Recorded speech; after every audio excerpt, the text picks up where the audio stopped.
We all have a responsibility to help youth who are residing in out-of-home placements successfully transition to adulthood. There are many things that youth need to create a foundation for adulthood. One of the foundations that youth need is housing. If youth do not have stable housing, it will likely affect their ability to be successful in many other areas of their life, such as keeping a job or going to school. Without housing, a youth's foundation will be weak and not in balance.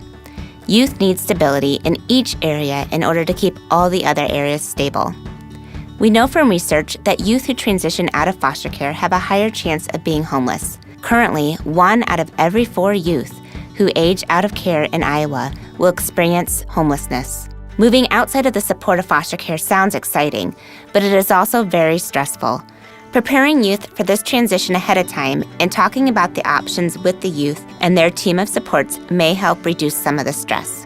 For youth who have not completed high school and are in paid foster care when they turn 18, are eligible to stay in foster care in order to complete high school up to the age of 20.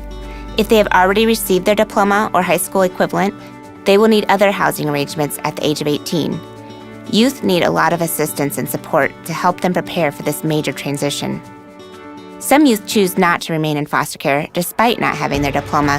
However, if things do not work out as they have planned, or they find it to be harder than they thought, youth can request to return to foster care to work on completing high school. This would likely be in supervised apartment living or a foster family home if available, and would depend on the situation. Think back to when you were around 18 years old and just finishing school, and at some point you decided to move out on your own. How did you plan for that move? What did you have to plan for?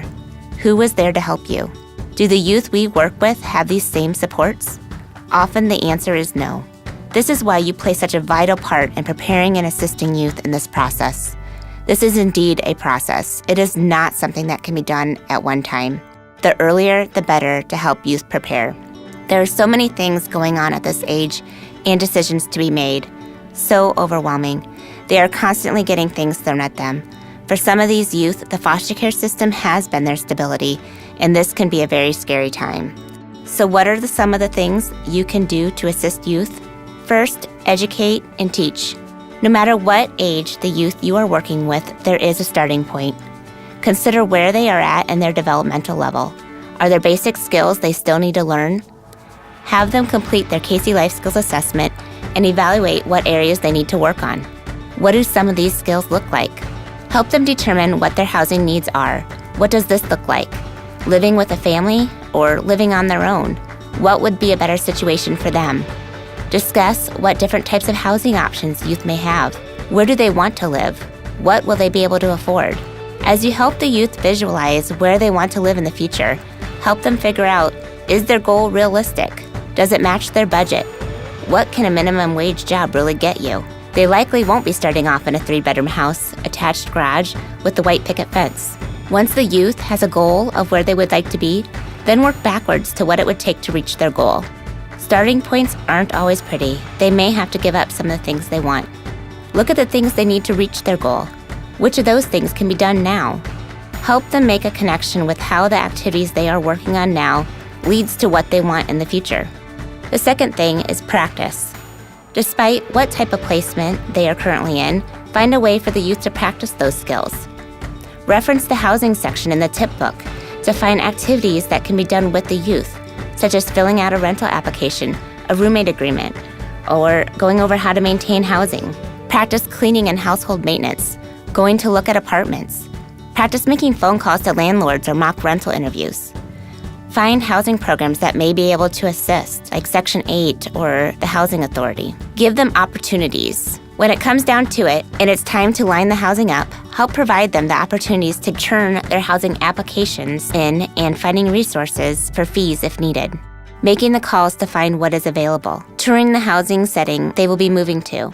Working with the team on making any needed referrals and applying for the housing programs they might be eligible for. Some youth will qualify for housing programs for people with disabilities and/or supportive community living through habilitative services. There may be housing they are specifically eligible for. If the youth is returning to a family setting, whether it be parents or relatives or friends, have they had visits and opportunities to stay there for extended periods to make for a smoother transition? Talk to the relatives or people they will be living with to make sure they are on board with the plan and have them part of the planning team. What will living in that home look like? Consider developing a contract for what will be the youth's responsibilities in that home. Also plan for what could go wrong. As you can see, there are so many things that youth need to know and plan for. So if you aren't able to do this with the youth, who will? Somehow, these things all need to be done to help the youth prepare and to help them be successful.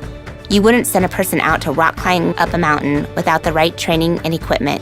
The same is for these youth. And for them to be successful in their journey to adulthood, they also need to be fully equipped and trained. They also need support both now and ongoing to help them reach their housing goals. Wouldn't it be great if all the youth we worked with were super engaged and realized how important all the planning and preparation was? But we know that is not always the case. Even if you have a youth that is resistant, please do not give up. It is still important. They need to hear this information repeatedly and work on learning what they need, even if they don't seem interested. In what ways can you help the youth understand the importance and the significant consequences for not getting themselves prepared? This youth did not. I'm Mitch. I'm 19 years old. I entered the foster care system when I was, 8. Transition planning matters to me in a very weird way, because in the beginning I wasn't really much focused on it. I was kind of a butt about it, and nothing seemed real up until the moment where I actually had to do stuff. When I didn't really put any effort in, I actually ended up aging out from foundation to a youth shelter and going directly from there into Willis Stady homeless shelter. That was a pretty massive wake-up call. Yeah, that was not very fun. The vast majority of the time when I was in foster care, I had somebody else structuring my life for me. It's really easy to fall into this pattern of just living, not really doing much of anything, just going through the motions. It's easy to just move along day by day. It's easier to move along day by day and just not think about it, because thinking about it can get a little too real. Thinking about where you might end up or how much effort it's going to take can be more than a little frightening.